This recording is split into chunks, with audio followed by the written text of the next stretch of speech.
When you are shopping for a brand new luxury vehicle, depreciation is your worst enemy. But if you're looking to buy one used a couple years later, a couple thousand miles, it's your best friend. And this right here is the perfect example of that. The Mercedes S65 AMG Coupe.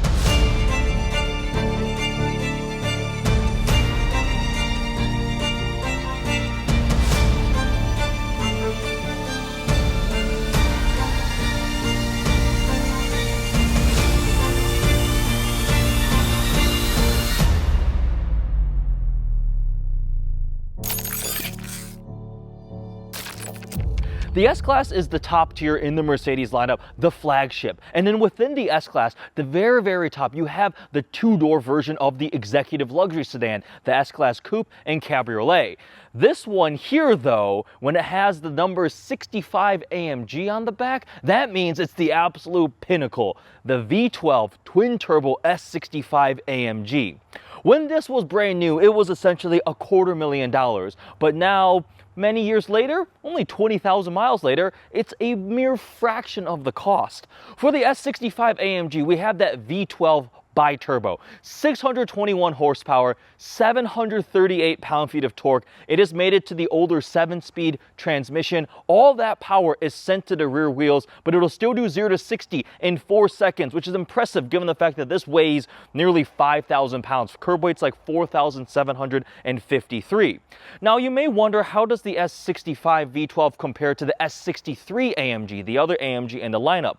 The pre-refresh version had a 5.5-liter Biturbo V8 that made 577 horsepower and 664 pound-feet of torque. The crucial difference there is the S63 was available with 4MATIC all-wheel drive, which meant 0 to 60 in 3.7 seconds. Then they refreshed the S-Class, so then the S63 had a 4-liter Biturbo V8. Power went up to 603 horsepower, 664 pound-feet of torque. Again, 4MATIC all-wheel drive, 9-speed automatic transmission. It got even faster, 0 to 60 in 3.4 seconds. So as you can tell, if you're looking for all-out straight-line speed, S65 actually is not the quickest. You would want to go for the all-wheel drive S63, but I'm telling you guys, that's not the point of having the twin-turbo V12. In terms of exterior styling, I have always loved the S-Class Coupe. I think the proportions, the details, the presence, everything about it was the perfect blend of luxury and sport. Taking the full-size sedan and converting it into the coupe just made it so much more desirable to me. For the S65, there are a couple touches, actually relatively minor, for you to be able to tell the difference between this and the S63 AMG. Up front, this grille here has the metal cross-hatching in chrome. That's a big distinguishing touch. Obviously, you have the big V12 bi-turbo badges on the side. This one has the blacked out AMG wheels, and around back you'll notice the S65 badge, but you still have the quad exhaust tips outboard, the same overall shape. This one here, finished in black over black, has had some of the chrome touches blacked out by the owner. The headlights also, this is for all of them. You have the crystal headlights, like the DRLs inside here. The details are absolutely amazing. Overall, I think the shape of the S-Class Coupe is one of the best in the segment. It looks just so amazing from every single angle. With that, let's hop in the car. We're going to take it for a drive, talk about the interior. What is it like to drive? How does it compare to some of the other luxury vehicles in this segment? And what depreciation has done to the value of this S65 AMG.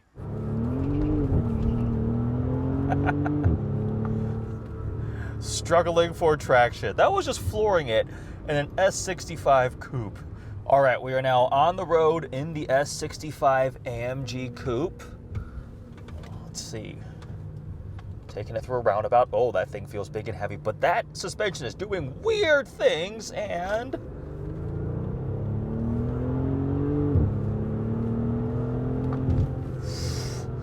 that was full throttle.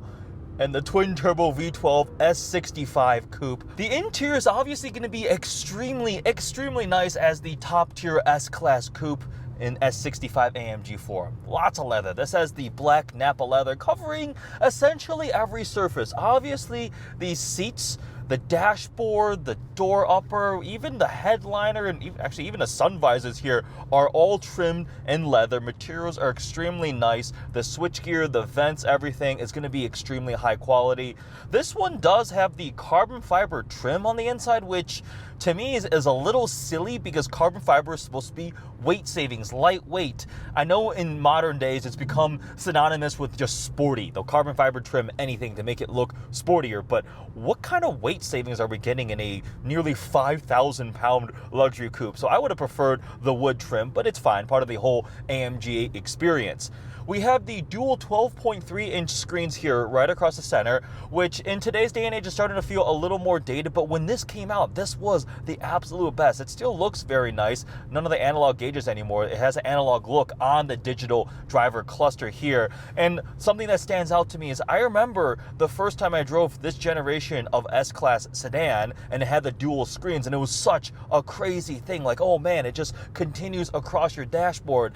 And as the S-Class way, things trickle down over time. Now everything from a Kia to the latest generation S-Class has like this dual digital screen thing. So Mercedes with the S-Class oftentimes will set the standard and will get imitated going forward. Same thing with the Burmeister high-end sound system, the speaker grills. I remember first seeing them where it was the metal grills with the laser drilled little hole pattern. It was so exquisite and gorgeous. And now so many different high-end vehicles, even mainstream vehicles with their speaker grills will do this treatment. And as I said, the S-Class sets the standard and the rest of the industry does follow. A couple minor AMG touches on the inside here. We have a flat bottom steering wheel that has the AMG logo here, and on the armrest here, we have the embossed crest for AMG on this leather. Center armrest, actually, this console is really cool because it opens both ways. Like, this is some kind of engineering trickery. I feel like, I actually am not sure how exactly that works, but you can open it from that side, close it, open it from this side. That's an S-Class thing, but that's pretty cool. We have an older generation. I believe this is still Command, not MBUX, the latest Mercedes-Benz interface. Some parts of it are starting to show its age a little bit. Like, I don't think that's CarPlay. The graphics aren't as fancy. I've been spending the week with the 2024 GLS 580, and the system is definitely much newer, but it still does everything you need. I've got it pulled up my massage seats right now because I want my massage seats going. The seats in the S-Class are some of the best. They hold you in so nicely, and it just like cradles you. This also has where when you take a turn, the opposite bolster will kind of prop you up. It's like a big hand just kind of holding you in place. That's the pinnacle of luxury. You don't want to strain your body trying to brace yourself through the turns. No, the seat does it for you, and the multi-setting massage is definitely one of the best. I'm gonna go classic, activating, the hot stone, hot relaxing massage. It's too warm outside for that. Let's go with the active workout. Press back against the pressure spot in the backrest. Yes, sir. There we go. So materials, technology is great, but where the S65 takes it a step up, S-Class Coupe overall, are some of the over-the-top features. So if I go ahead and open this sunroof here, it's this big solid pane of glass, and it has something called Magic Sky Control. Yes, that name does sound a little pretentious slash, wait, what? What is Magic Sky Control? Well, you see how it's like darkened, this dark blue blocking it. At the tap of this little switch here, ta-da, it becomes clear. You could have the light come in. And if we tap it again, it goes back. Like, that's so cool. That is so cool because, you know, waiting for a sunshade to close is far, far too long. In terms of the driving, we have things like active body control, dynamic curve control. So it has a camera that will scan the road ahead and prepare the air suspension for any bumps or things like that. So I'm actually gonna put this into AMG ride control into curve, and in addition to the scanning for bumps, it has something where it actually will allow it to lean into the corners. That's bizarre. That just did a roundabout, relatively flat cornering. The body roll wasn't tremendous. That's crazy. I'm gonna go back into comfort again.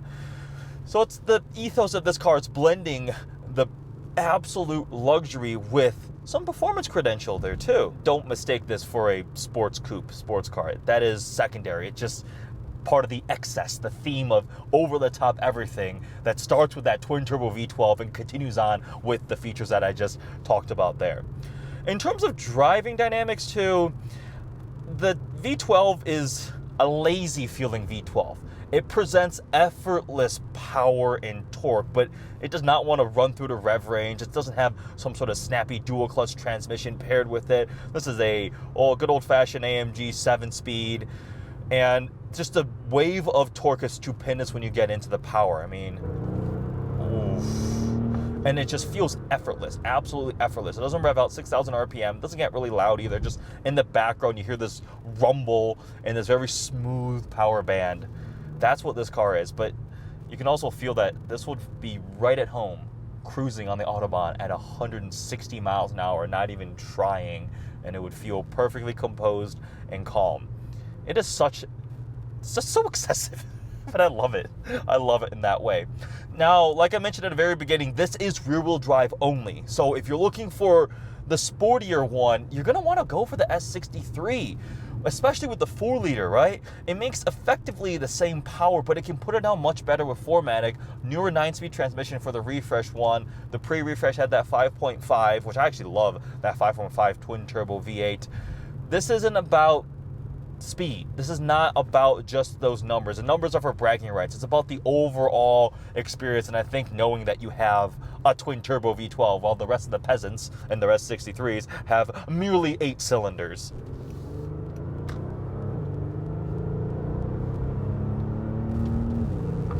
See, it doesn't even run all the way to redline. It doesn't need to. It's shifting at 4,000 RPM, just riding that monstrous wave of torque. Over 700 pound-feet of torque is tremendous, but that's what a massive twin-turbo V12 will give you. The 7-speed multi-clutch system, whatever the transmission is in this one, is pretty good. There's a downshift, 3rd gear, a little bit of hesitation. Whew. But when you get into that power band, it is literally a tsunami of torque. And the brakes are needed to haul this thing down. You know, carbon ceramics are optional on this thing. You could get carbon ceramic brakes on an S65 AMG Coupe. They're expensive, I think like $8,000. And with something that weighs nearly 5,000 pounds, definitely necessary. After driving this for a bit, it's actually got me a little confused. The personality seems torn. I know this is just a practice and excess in every way. So power, yes. Performance, sure. Luxury, yes. Presence, yes. It has all of it. But it's like trying to be the two things at the same time. When you drive something like the Rolls Royce or the Bentley, it is very much skewing straight towards just luxury, prestige, not really worried about the dynamics as much. I'd say this is closer to the Bentley, where a Continental GT, especially the newer generation, feels much more driver-friendly. And the Rolls Royce, Wraith, or whatever, they don't even show you a tachometer. There aren't paddle shifters on a Rolls Royce. You're not supposed to know what gear you're in. It doesn't matter. You just waft along. So the S65 trends more towards driving, which is closer to the Bentley. Yet it also presents all of this luxury and comfort isolation that I would say rivals the Bentley. The Rolls-Royce still feels a little more isolated and serene, but then we'll have nothing close to this in terms of driving dynamics. So they actually have 3 very, very distinct different personalities. But then we get to the price, value. This obviously is depreciated and used. It's 7 years old now as a 2016 model year, but they ran the S-Class Coupe from 2015, at least AMG models, until I think 2020-ish may have been the end of the era, and it is the end of an era. They're not making twin-turbo V12 65 AMGs anymore, and the S-Class Coupe, I believe, is going away. There was not a new one for this generation. $250,000 when new. That was a lot of money. A lot of money. When it's depreciated down to, call it $85,000, $90,000, that is a obviously phenomenal value. What you get for just under $90,000 is ridiculous, given the fact that this one has 20-something thousand miles on it. And if you compare it to the Bentleys and the Rolls Royces, the last Bentley Continental GTC W12 that I drove out in Cali was $400,000. It was brand new. Loaded options, right? Convertible, GTC Speed, that's a lot of money. A Rolls-Royce Wraith or Dawn will also run you similar amounts of money. Those also depreciate quite hard, but even MSRP to MSRP, those are a class above this, in which case I say the S65 AMG will definitely go up against those two. Yet, it's not the same echelon of vehicle. Rolls-Royce and Bentley are tier above. That's why Mercedes has Maybach, because it's the top tier, right? The Mercedes badge still goes up against BMW, goes up against Audi. So this is the absolute top end of Mercedes before you get into that tier, but it brings a pretty compelling value argument. If I was spending my money, I would likely end up going for the S63. I think anybody logically approaching things would go for it. Back when these were new, It was a $70,000 premium to upgrade from an S63 to an S65. 70 grand, because S63 was, I think, 160 and this is 230 starting. The thing is, people buying these cars aren't approaching them with logic. They don't need to. Why would they be like, oh, I need to save the 70 grand this year where things are... No, they don't care. You're buying a $250,000 vehicle brand new. Fast forward years later, when we're looking at these as used vehicles, yes, they depreciate, and then they come closer. An S63 Coupe in similar condition miles is not that much of a price delta off of this. And to me, the fact that you get 4MATIC all-wheel drive, and if you get the refresh car, you get the newer 9-speed transmission, some newer tech for maybe similar money. I personally think for my usages and what I look for in the vehicle, I would end up going for an S63. But as we heard in the ownership video with John, he wanted a V12. He wanted to try a V12. And the fact that it was only $90,000 was like, yeah, sure, I'll take that. That sounds like a great deal. And if you want to do that, to own a V12 in a flagship Mercedes like this, it's actually a really good value. Actually, really, really good value.